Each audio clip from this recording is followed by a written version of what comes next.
speaking in tongues, warning against wrong spirit.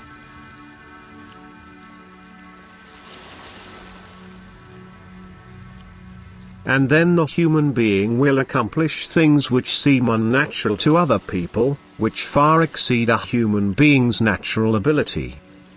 He will know about things which are usually hidden to people. He will be able to clarify matters convincingly and comprehensibly to his fellow human beings, which a person cannot ascertain with his intellect alone.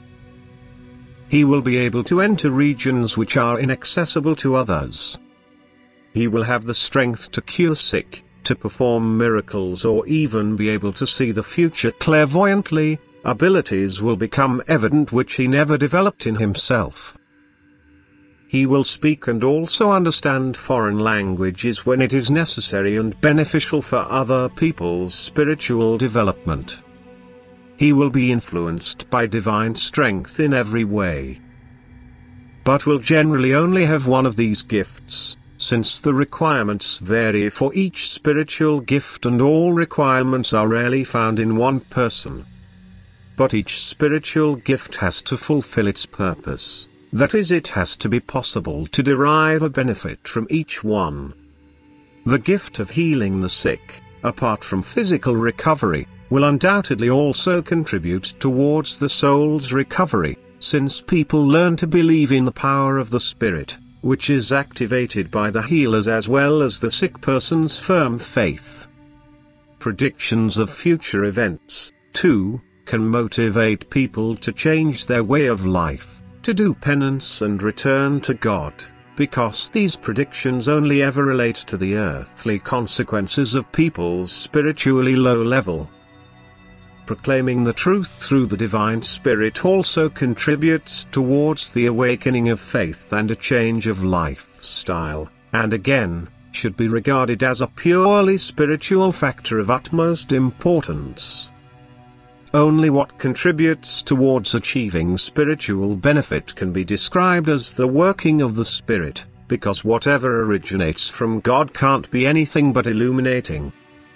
It has to bring light and reveal the ambiguous. It cannot emanate even more darkness than is already amongst humanity. However, God's Spirit can also affect a person in order to remove his state of darkness, to kindle a light in the person's heart, to reveal the soul's layers, so that the soul rejoices and cheers and praises its God and Father, who bestowed it with enlightenment. This influence applies more to the soul than the person's intellect, hence the spiritual gift need not be perceptible to people, but it occasionally affects the outer person so intensely that he tries to express himself with incomprehensible words. People call this process speaking in tongues, but it always just affects the human being himself. It is a gift of the Spirit which almost every spiritually awakened person can call his own, but only in rare cases is it so intense that other people notice a change. For every spiritually awakened person feels the contact his soul experienced such that his soul raises itself to God, praising and thanking Him, that it gives itself to Him and finds inner peace and beatitude. Then his inner ego communicates with God in thought, then he will constantly talk with God without words.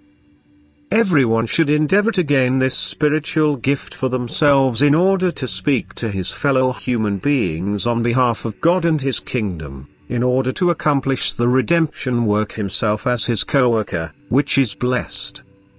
But beware of the wrong spirit, because this, too, makes itself perceptible wherever it can slip in, where pride, self-satisfaction and need for recognition still prevail, thereby offering this spirit the opportunity to express itself in a manner that seems equally unusual. But instead of light it only leaves confusion and agitation, caused by conditions which are off-putting to serious fellow human beings and only result in joy and approval in those who belong to this spirit themselves. Therefore, do not believe every spirit, and scrutinize it by taking notice of the gleam of light, of its intensity of light. Because God is light. What comes forth from God is light.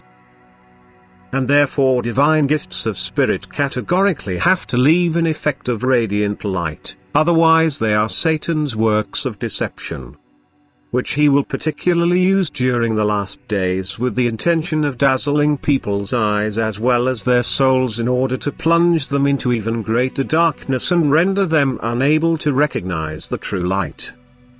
Amen.